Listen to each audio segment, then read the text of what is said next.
Stop for a moment and think about the last time you became truly aware of a deeply hidden part of yourself and how overwhelming it felt to carry that knowledge.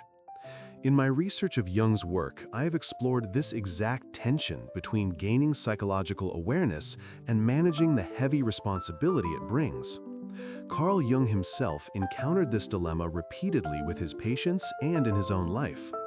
His discoveries show us that increased awareness does not just empower us, but demands courage, ethical commitment, and constant self-reflection. You might feel uncertain or even scared, because understanding yourself on a profound level leads to confronting uncomfortable truths and the realization that your actions affect not only you, but those around you. This is a delicate burden, yet it is essential, because Jung taught that without such responsibility, the growth of consciousness risks becoming chaotic or destructive. When people ignore this responsibility, they often fall into what Jung called the shadow archetype, acting out repressed impulses unconsciously. So it matters now more than ever to approach psychological awareness as a sacred call for integrity. I have seen time and again how Jung's patients initially struggled with feelings of guilt or helplessness when faced with painful insights about themselves. For example, one of Jung's famous cases involved a man who suddenly became aware of his deep-seated progressions. Rather than deny or act impulsively on this awareness, the patient was guided by Jung to acknowledge it with humility and compassion. This process, Jung said, was the beginning of individuation, the lifelong journey of integrating all parts of the self responsibly. From my extensive study of these cases and Jung's theories, I found that the key principle Jung emphasized for handling psychological responsibility is conscious engagement with one's unconscious contents through active reflection and symbolic work. Jung's emphasis on symbols, including dreams, myths, and art, was not just poetic, but practical. He saw these as mediators, helping individuals face their inner demons without being overwhelmed. Imagine your unconscious as a powerful hidden river, and Jung's symbolic approach directs your energy safely instead of flooding your conscious mind dangerously.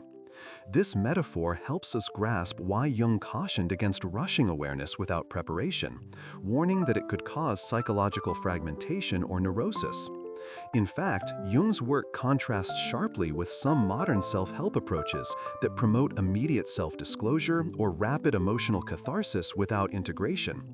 He insisted that responsibility means pacing your inner journey with respect for your psychological limits and continuously discerning which insights you are ready to hold and transform at a given time.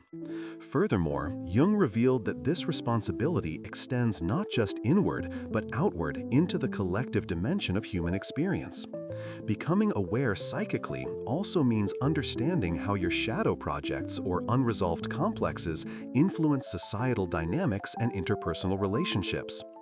This adds a communal layer to psychological responsibility, because Jung believed the individuation of one person contributes to the healing of the collective unconscious shared by all humanity. How can we live this Jungian responsibility in practice? Based on Jung's methods, I encourage you first to cultivate a daily habit of journaling your dreams and emotions. Jung considered this a foundational technique for monitoring unconscious signals and recognizing patterns. Second, make regular time for active imagination, a practice Jung developed to dialogue with inner figures and symbols creatively and constructively. This technique transforms raw unconscious energy into conscious awareness with clarity and purpose. Third, seek a trusted therapeutic relationship or community where you can safely explore difficult revelations.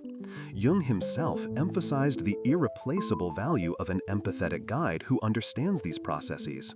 Remember, Jung believed strongly in the transcendent function, the dynamic interplay between conscious and unconscious, producing new wholes of understanding that neither could reach alone. Cultivate patience with yourself as you practice Jung's approach, because this is not a quick fix, but a gradual deepening that requires humility and courage. Take a conscious breath now and embrace Jung's fundamental conviction that the human psyche has immense capacity for healing and growth when met with responsible awareness. The responsibility you feel is a sign of this growth and should inspire rather than intimidate you. Jung's wisdom reminds us that psychological awareness is inseparable from ethical commitment and continuous inner work. When we bear this responsibility faithfully, we move toward authentic individuation, becoming whole persons capable of contributing meaningfully to ourselves and the world. To sum up, Jung wanted us to remember that awareness itself is a sacred trust, demanding respect, ongoing reflection, and acceptance of complexity. This responsibility transforms not only our inner life, but the collective fabric of human relations. If you found value in these insights, please like and comment, sharing your own experiences with psychological awareness and responsibility, so we can continue this meaningful dialogue together. Also, subscribe to this channel if you want to deepen your understanding of Jungian psychology with me on this journey. Tomorrow, I invite you to return as we explore a crucial next question in Jung's path. How can I maintain humility while developing self-knowledge? This question is essential because, as Jung himself recognized, humility is the engine that sustains responsible awareness and prevents ego inflation, which can derail individuation altogether. Addressing this topic will provide you with indispensable tools to balance your growing psychological knowledge with grace and groundedness. So stay tuned for tomorrow's conversation, because it will build directly on today's insights and is the next vital step in your Jungian journey toward conscious living and responsible selfhood.